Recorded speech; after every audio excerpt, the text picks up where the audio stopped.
सोन चिड़ैया खबर उड़ती है। राष्ट्रीय स्वयंसेवक संघ में कई दशकों तक प्रचारक रहे नंदकिशोर शुक्ल इन दिनों बेहद नाराज हैं। राज्य में नई राष्ट्रीय शिक्षा नीति के विपरीत हो रहे कार्यों से असंतुष्ट शुक्ल ने अपनी नाराजगी सोशल मीडिया के माध्यम से सार्वजनिक कर दी है।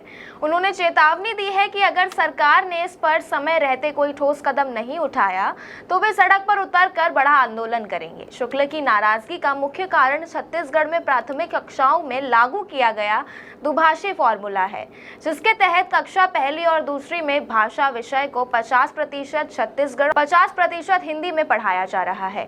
उन्होंने इसे घातक प्रयोग बताते हुए कहा कि ये छत्तीसगढ़ी भाषा और संस्कृति के साथ अन्याय है।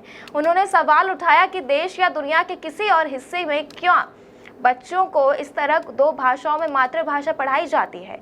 शुक्ल का मानना है कि छत्तीसगढ़ी भाषियों के प्रभाव को कम करने और उन पर नियंत्रण बनाए रखने की मंशा से राज्य में योजनाबद्ध तरीके से साजिश की जा रही। उन्होंने गैर छत्तीसगढ़ी भाषी अधिकारियों पर राज्य की मातृभाषा को खत्म करने का आरोप लगाया और कहा कि ऐसी नीतियों से राज्य में एक बड़ा सामाजिक विद्रोह जन्म ले सकता है। शुक्ल ने यह भी आरोप लगाया कि राज्य के भोले भाले आदिवासी मुख्यमंत्री को अधिकारियों द्वारा गुमराह किया जा रहा है। उन्होंने कहा कि केंद्र सरकार की राष्ट्रीय शिक्षा नीति 2020 के अनुसार पहली से 5वीं तक की शिक्षा मातृभाषा में अनिवार्य रूप से दी जानी चाहिए, लेकिन छत्तीसगढ़ में इस नीति के उद्देश्यों को अब तक लागू नहीं किया गया है।